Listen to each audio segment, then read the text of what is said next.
Well, this story came down in the middle of the night. A key House committee voting to advance President Trump's big, beautiful bill, as it has been dubbed. This was late Wednesday night, clearing a major hurdle after Republican infighting. And now this sets the stage for a floor vote in the full House early this morning. Now, don't have a time on that just yet, but this did get done late last night. The breakthrough, writes Time, came after a frenzied late-night negotiation that yielded just enough concessions to bring key GOP holdouts on the House Rules Committee back on board, despite deep divisions over the bill's cost and proposed changes to Medicaid. In the end, all but one Republican voted the bill out of committee, and that would have been Chip Roy out of Texas, who skipped the vote, ending the committee's debate that began 22 hours earlier. So at about 2:30 this morning, so 3.5 hours ago, Speaker Mike Johnson moved one step closer to that goal with the House passing a procedural resolution 217 to 212 to set up a floor vote on this reconciliation bill today. So this thing still has a ways to go, but it's getting closer. Is it perfect? No, it's not. Thomas Massie out of Kentucky, he's a solid conservative. He's a guy who does not want to see wasteful spending. Thomas Massie addressed the floor during the debate on the procedural resolution, and he said, "We're not rearranging the deck chairs on the Titanic tonight. We're putting coal in the boiler and setting a course for the iceberg. If something is beautiful, you don't do it after midnight." That's a great line. That's a great line from Thomas Massie. Now, I'm not sitting here letting perfect be and try to shoot for the perfect bill. I don't want to let perfect get in the way of a very good bill, but I'm not even convinced this is all that good. Yes, we got to extend those tax cuts from 2017. There's no doubt about it. But do we want to put ourselves here in a situation where suddenly you've got to now figure out whether or not you can do anything about this $36 trillion in debt? That does not sound like the play going forward. So that's not what I want to see. But there are some things in this bill that you may not like all that much. But you tell me. And, look at this. I just have this update 4 minutes ago from CNN that the House has passed Trump's bill. Breaking news right as we start the show here, 215 to 214. One vote on the big, beautiful bill after it got through the Rules Committee late last night, early this morning. So looking at this right now in real time on CNN, they posted this 4 minutes ago. I got on the air 3 minutes ago. So this is all happening right now in real time, that this bill has in fact passed. And now, of course, it moves on over to the Senate. And that doesn't mean it's a done deal. The Senate's going to do what the Senate's going to do to this bill. And then it could very well end up coming back to the House, because the Senate is going to want to put its mark on this thing. But CNN just posting this here in the last 4 minutes on their website. House passes Trump's sweeping domestic policy bill after GOP leaders win over key holdouts. So that just breaking here in the last few minutes, and we'll see now where it goes from here. But that's a big win for Trump. He does not have a big margin in the House of Representatives. It's only about 3 votes. And you have the blue state Republicans in New York who wanted this SALT tax deduction to return. That's basically where these blue state Republicans can allow their districts, their constituents, to deduct state and local taxes from their federal income taxes. That's a big deal in some of these high tax blue states. And then also you have the Republican fiscal hawks who are like, guys, this really doesn't do a whole lot when it comes to cutting and chipping away at this $36 trillion in debt. In fact, many of them argue that it doesn't do anything good on that front. After a lot of talk about DOGE and, trending towards and dreaming about a balanced budget, this does none of that. So still, Trump got this thing done. And Speaker Mike Johnson, listen, I don't know what Speaker Mike Johnson's legacy is going to be when all is said and done. But for a guy who was like fourth on the pecking order when all that stuff went down last year with Kevin McCarthy, he's actually done a pretty damn good job, John. I know everybody has different goals on what they want to accomplish, but my measurement is the Dems are screaming and squealing. So is that enough, or are they going to do that anyway? They're going to do that anyway. But, I like to watch them squeal and squirm. Right, there's an entertainment factor. Oh, I love that part of it. I'm sure Cleaver will have some new tweets up this morning that we'll have to play out. You mustard moo. We'll have to get Cleaver's hot take whenever it does come down, now that it has passed through the House earlier this morning. So, good question, but we'll have to see how it plays out. In the meantime, breaking news late last night, a pro-Palestinian man is in custody after allegedly killing 2 Israeli embassy staff members who were leaving an event at the Capitol Jewish Museum in Washington, D.C. The Embassy of Israel to the U.S. identified the victims, who were set to be engaged: Yaron Lashinsky and Sarah Milgram. Metropolitan Police Department Chief Pamela Smith said during a news conference last night that the officers responded to multiple calls of a shooting near the museum at about 9 p.m. Eastern time last night. And when authorities arrived at the scene, a man and a woman were found unconscious and not breathing. Both were then pronounced dead. A 30-year-old man identified as Elias Rodriguez of Chicago is believed to have committed the act alone, and he is in custody, adding that his gun was also recovered. Now, this guy, as he gets arrested last night, take a listen to what he sounded like. Free Palestine! Free Palestine! Free Palestine!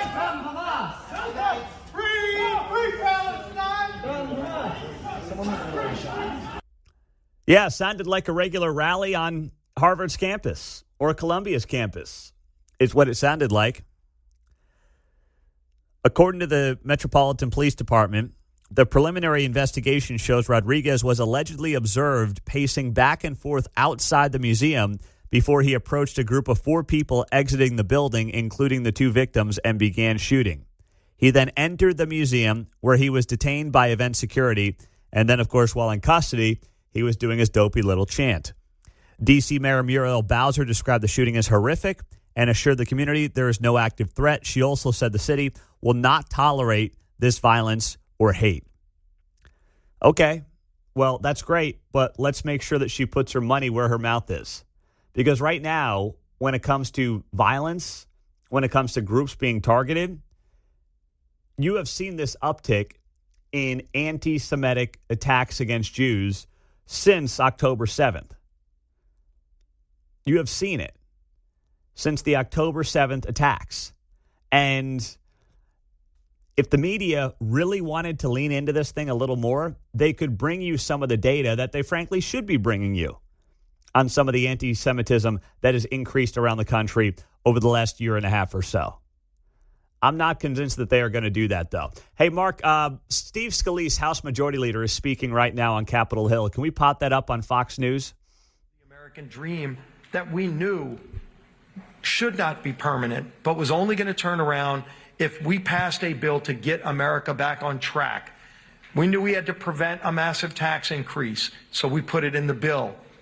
We knew we needed to secure America's border, as President Trump ran on all across this country and won the election on, and we put it in this bill. We ran on and said we would produce more American energy, and we put it in this bill. All the things that we knew we needed to do to root out waste, fraud, and abuse in government. Focus on those families who are struggling. All of that is in this one big, beautiful bill. And yes, now the House has come together and passed this bill against all odds, but we're still working on the rest of the process. It still goes to the Senate. The Senate has a lot of work to do, too. That's why we've been talking to the Senate for a long time, but it's their turn to take this bill and move forward.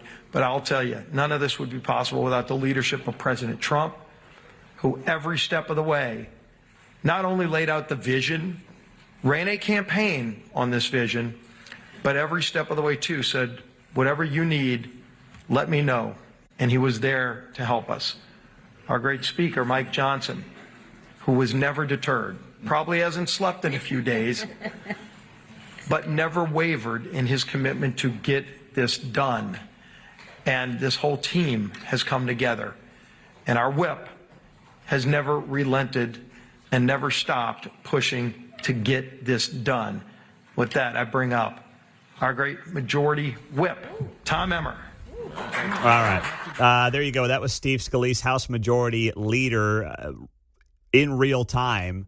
This press conference happening on Capitol Hill. GOP leaders are speaking after passing the president's big, beautiful bill.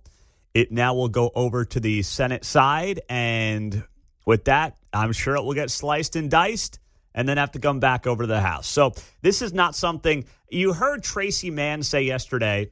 He's a member of the House of Representatives, Western Kansas, 1st District. But that district does now include Lawrence in our listening area. So it's good to get him on the show when he can make it. But he noted yesterday that the timeline for this could be the end of the summer.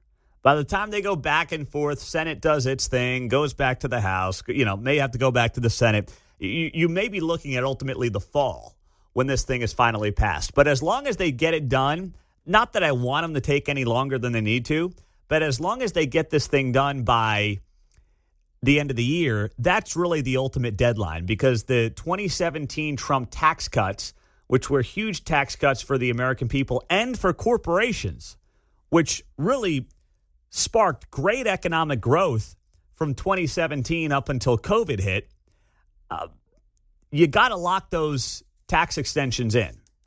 And that is obviously a critical part of why they want this bill to get done as quickly as possible. 913-408-7957 as we start the show with breaking news here on KCMO Talk Radio. A lot happening as we get it rolling on a Thursday morning on 95.7 FM. Coming up, Dayton Moore is going to be here at 8:35 this morning. The former Royals team president. He's got a big event happening in town. And, he might run for governor in Kansas. So we'll find out about that and much more coming up at 8:30. Do not miss it on 95.7 FM, streaming on the KCMO Talk Radio app. Coming up next, World Cup coming to Kansas City, of course. What is the chit-chat from the local chambers? Are they overhyping this thing? Are they going to let us down? We'll explain. Coming up next. Just reached out to our buddy Mark Alford, congressman in Missouri, see if we can get him on this morning with the big, beautiful bill slipping through the House of Representatives in the early morning hours right before we got on the air here on KCMO, 2:15 to 2:14. Literally cannot get a closer vote than that. Now it goes over to the Senate side. So as soon as we get a hold of Mark, we will try to get him on KCMO Talk Radio. He was the deciding vote. Yeah, well, everyone can call themselves. Yeah. That's a great line. Every congressman should go on his hometown radio station and call himself or herself, yes, the deciding vote in the House of Representatives. Here he is, Mark Alford on KCMO Talk Radio. That's right. Such a nice man. Yeah, well, we'll see if we can get a hold of Mark. Hopefully he didn't fall asleep yet. Oh, no, he just texted me back, so we'll get him on soon. Okay, World Cup 2026 ramping up, right? Less than 13 months away. There is a push to get businesses in the region ready. But there also is a tentative and a hesitant approach by many in the business community. Why? Because they feel like they got burned during the NFL draft. And they did get burned during the NFL draft. The NFL draft was mostly Kansas City people going down to World War I and Union Station and taking in a once-in-a-lifetime opportunity. And it was awesome. Now, the World Cup is going to be better than that when it comes to outside interest, when it comes to outside travel coming to Kansas City. Is it going to reach the numbers of 650,000 visitors over that several-week span who will spend $650 million in our town, according to Visit KC? I'm not sure if I'm buying that. That just sounds like a massive number. Frankly, now I know that these people will be spread out over several weeks. But still, that is basically, 25 to 30% of our entire metropolitan population showing up over a few weeks for the World Cup, that would make this place like Chicago or New York City when it comes to gridlock around here, if that does actually end up happening. So those seem like very aggressive numbers that I don't buy. That's just me. I just don't believe it. Not that it's not going to be a lot of people, but 650,000 people coming to Kansas City, yes, spread out over several weeks. That's an enormous number that I don't buy it. And I don't know where Visit KC is getting its numbers from. I'd like to know. I'll reach out to them today and try to find out. But I'm just sitting here and saying to myself, $650 million with 650,000 visitors, that's a high bar. So yesterday there was an Olathe Chamber of Commerce business luncheon that was focused on World Cup readiness. And dozens of Olathe business owners heard a panel discussion with two KC 2026 representatives. And they talked about these numbers from Visit KC. And they bragged about how we've got 40 days of the tournament. We got base camps here. We're talking about, in their words, 6 different major events that are almost on the scale of the Super Bowl. More than 1,400 regional businesses have already filled out the KC 2026 Business Interest Form, an online tool that will help keep businesses in the loop about World Cup connected business opportunities. This feels like it is set up for these businesses to be let down. I don't want them to be let down. I really don't. But this is just setting up to me to develop into a situation where the chamber groups are hyping up these local business owners. Oh, you're going to do great. Oh, my goodness, the money's going to be flowing. You just wait till summer of 26. And then it turns out to be a trickle. And then everybody's going to throw their hands up and say, oh, I didn't see any major bump from the World Cup. Did you? No, me neither. Oh, this is not me saying I don't want the World Cup. I think it's great. I think it'll be really cool for Kansas City. But I'm fearful that it's being overhyped by these chamber folks. You had one quote here from one of the speakers yesterday saying, I think what's coming is on a world scale we haven't seen yet. But once we understand what's actually coming and we prepare the business, it'll help them flourish. How can you guarantee that? How can you possibly guarantee that we're going to be in a situation where you're going to see businesses thrive at this level because of the World Cup? I mean, is a random business on 135th and Black Bob just suddenly going to explode during the World Cup? I hope it does. But I'm not convinced of that. And I want that to happen. Just to be very clear, I want that to happen. I just have to see it to believe it. So when I get done here at about 10 o'clock, we're back there. We're working on programming duties and thinking about the next day and making sure, we got giveaways for you. And we've got your next chance to win Alabama Lee Greenwood tickets coming up here in about 20 minutes on KCMO. So all that stuff's getting lined up late morning, early afternoon, helping out our sales force and making sure that KCMO Talk Radio is in the best position it can possibly be. And in between that, I'm answering phone calls, not here in the studio, but, on my personal line and work line, and making sure that if there are any listener issues or complaints, we're taking care of you as best as we can. So yesterday, my phone rings. It's about 2:20 in the afternoon. And I'm like, KCMO. Hello, Mr. Mundo. Like, who's this? It's Clay Chastain, longtime Kansas City activist, multiple-time mayoral candidate. And he's talking to me about how he wants to come on to discuss a monorail petition that he is pushing around Kansas City. He wants to get a monorail proposal on the ballot in November in Kansas City. This monorail would go to downtown from the airport. Monorail would go to theoretical stadiums for the Chiefs and the Royals. And he wanted to give this thing some attention. I said, okay, what do you need? He said, well, I need 2,200 votes or 2,200 signatures to get this thing on the ballot. And then he starts pitching the idea. And, I said, how are you going to fund it? Well, it costs, I think he said $2 billion. I'm like, Kansas City doesn't have $2 billion. All the feds are dying to fund this stuff. I'm like, no, they're not.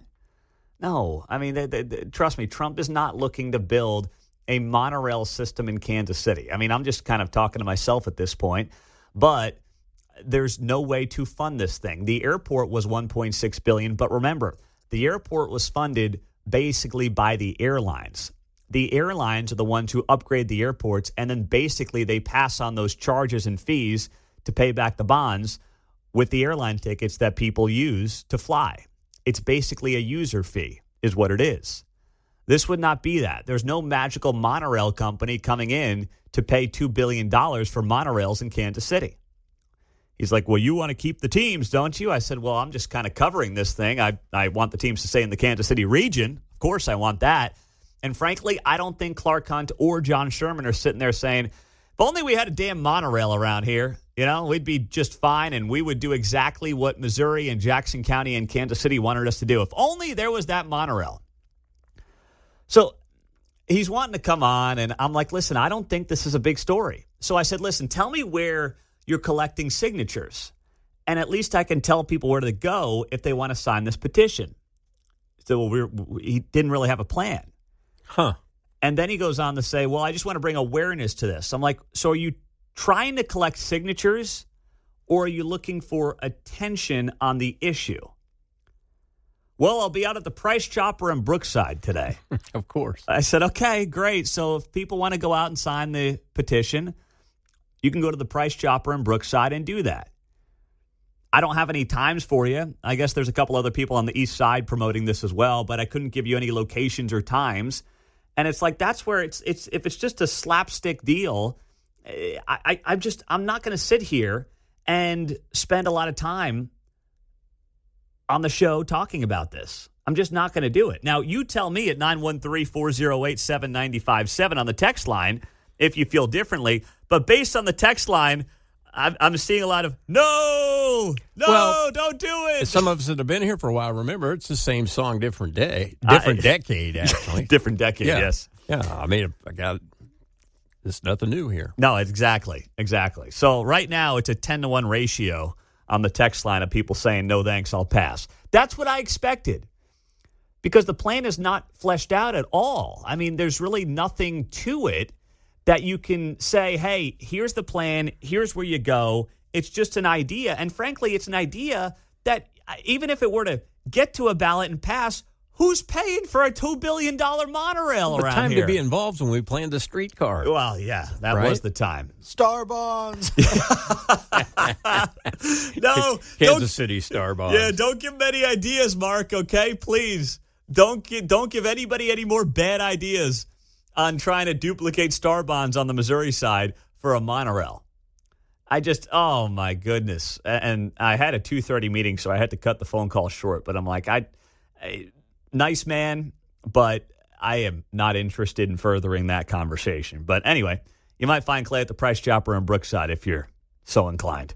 Coming up on KCMO, the big, beautiful bill passed in the early morning hours through the House of Representatives. What does it mean? And there's one thing in it. I mean, there's a lot of things in it I don't like, but I want to ask you about this one specific thing in it next. Yes, I'm only a bill, and I'm sitting here on Capitol Hill. Well, it's a long, long journey to the capital city. It's a long, long wait while I'm sitting in committee, but I know I'll be There you go. along Nice job, Mark. Well done, my man. But today I am still just a bill. There you go. The big, beautiful bill passing early morning hours. Give the reference there, Mark. Take the credit for that song. Thank you very much. Schoolhouse Rock. I'm just a bill. Love that song. There you go. Nice job, man. Randomly pops in my head all the time. There you go. Doing what we do every day. That's a good one to pop in your head. Excellent work. Right before we got on the air at 6 o'clock. Actually, I missed it. I came on the air at like 6:05, 6:04, and I'm like, hey, it looks like this thing's going to pass. It got through the Rules Committee. And then in the last 5 minutes before we got on the air, it passed the House 215 to 214. So that's been the big breaking news this morning. Congressman Mark Alford was on the show last hour, right after the news broke, and here was his reaction here on KCMO Talk Radio. even if we win by one vote, it is still a victory. This is a victory for the American people. I knew that this was going to pass. I've been telling everyone it's going to pass. The momentum was in our favor. We got a few things worked out, some for the Freedom Caucus who wanted the eligibility requirements to kick in sooner for Medicaid, which I was fighting for as well. We got that down from 2029 to 2026. And we also satisfied the SALT issue with those members in New York, California, Illinois, raising the deduction amount to $40,000 from $10,000 from where it is now. But look, Pete, this is a huge, huge win for America. I've been telling you about this. This is going to skyrocket business and our economy. We have been a slingshot that has been pulled back. It's about to release. And I predict in the third and fourth quarter of this year, you're going to see a record economy for America. The bond markets are responding. The stock market will respond. Our businesses will be safe and secure. We will not experience the largest tax increase in U.S. history. And that was what was at stake had we not passed it. So that was Mark Alford last hour on the breaking news here on KCMO. The President of the United States just posting on his Truth Social, all caps, the one big, beautiful bill has passed the House of Representatives. This is arguably the most significant piece of legislation that will ever be signed in the history of our country. I think the Founding Fathers may have something to say about that. But either way, that's Trump. The bill includes massive tax cuts, no tax on tips, no tax on overtime, tax deductions when you purchase an American-made vehicle, along with strong border security measures, pay raises for our ICE and Border Patrol agents, funding for the Golden Dome, Trump savings accounts for newborn babies, and much more. Great job by Speaker Mike Johnson, House leadership, and thank you to every Republican who voted yes on this historic bill now. It's time for our friends in the U.S. Senate to get to work. Send the bill to my desk as soon as possible. There's no time to waste, writes the president. The Democrats have lost control of themselves and are aimlessly wandering around, showing no confidence, grit, or determination. They have forgotten their landslide loss in the presidential election and are warped in the past, hoping someday to revive open borders for the world's criminals to be able to pour into our country, men to be able to play in women's sports, and transgender for everybody.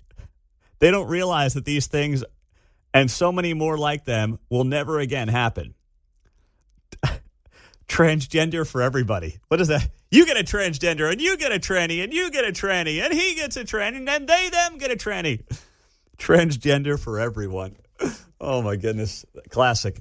That's the president just reacting here a few minutes ago on his Truth Social page to the House passing this bill. I want to ask you about this, though. You heard him say there in the post, Trump savings accounts for newborn babies.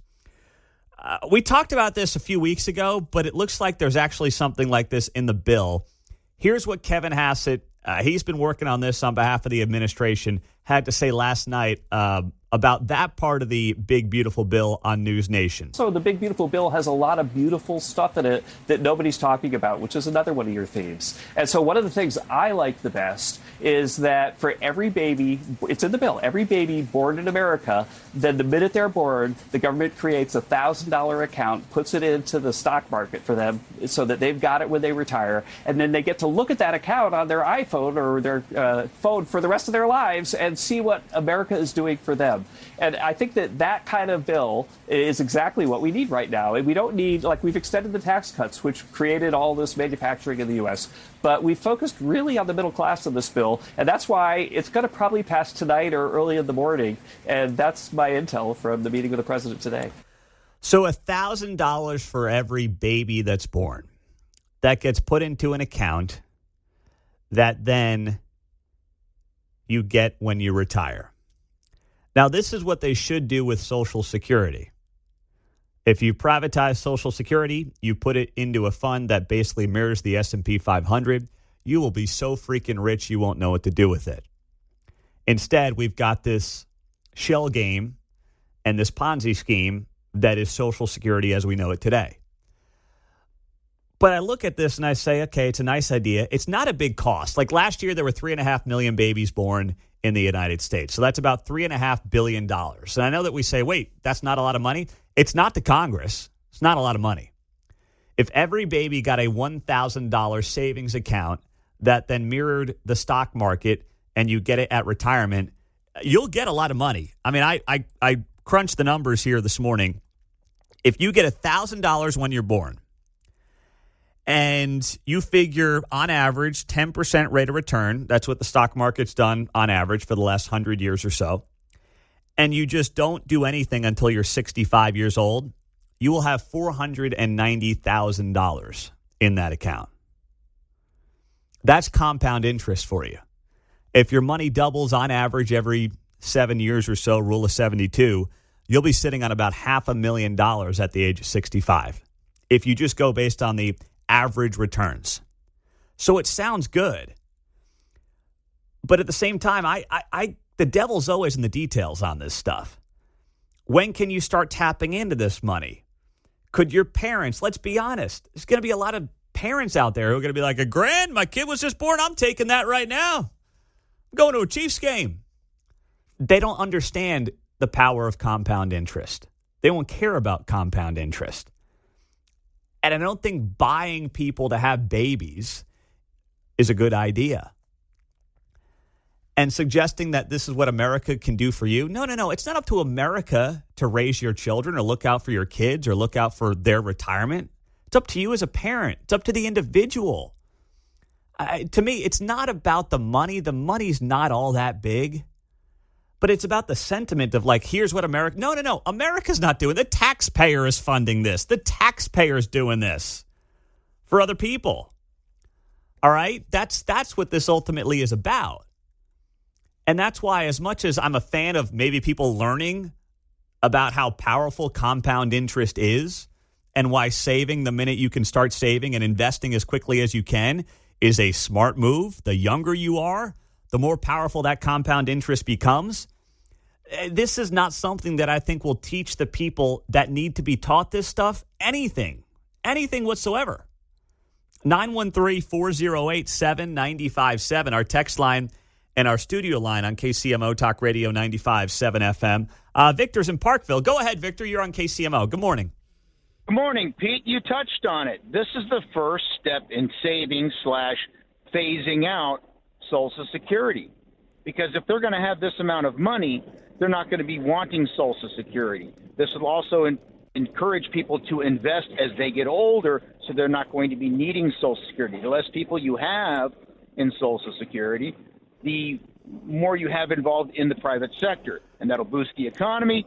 I mean, it's what, a couple $1 billion or $1 billion a year nowadays? They piss that away on a weekend.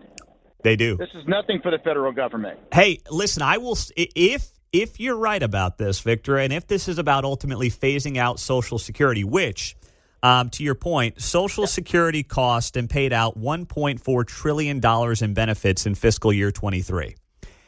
We're talking about $3 billion on average. You know, if 3 million babies are born, you give them each $1,000, that's $3 billion a year. That is nothing. Right. If this is about the larger picture and maybe one day phasing it out for newborn babies, I'm all in. I want to hear that, though, from the president. I want to hear that. Well, didn't it actually start out at one point where the money was actually put in a quote-unquote lock box, invested in the United States until they finally took the money and put it into the general fund because they wanted to spend it?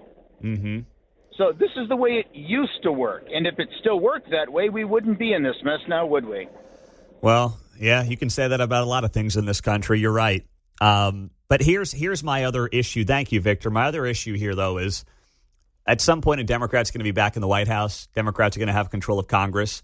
So how does that factor into this plan to set up every baby born in the U.S. with a $1,000 account, and then you can pull it up on your phone and just look at it and track it over the years, but you can't touch it till what age?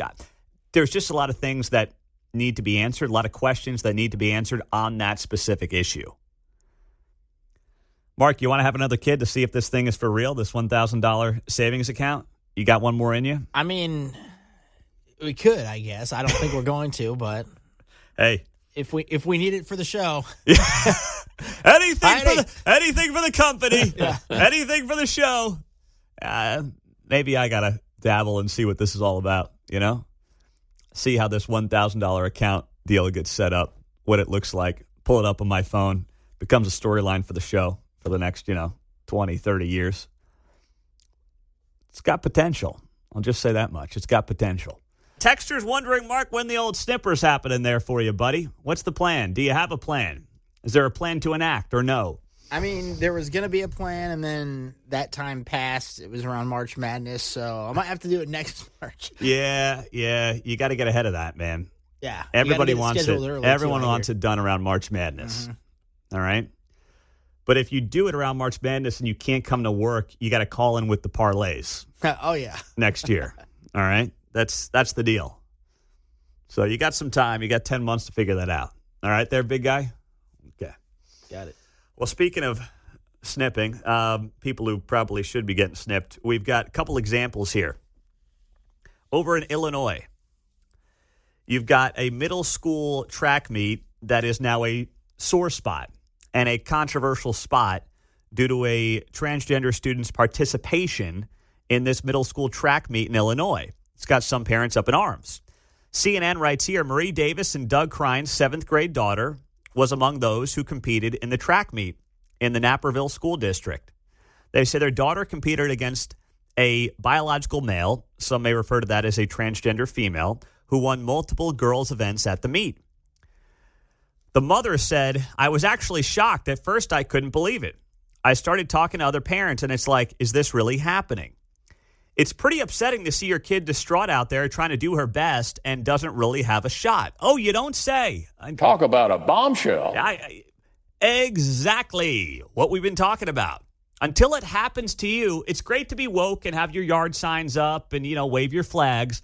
Until suddenly it's your daughter who's working her tail off, trying to win a race, trying to win a long jump, triple jump, whatever it might be, hurdles, and being like, sorry, kid, you've got absolutely no shot to win this thing, John.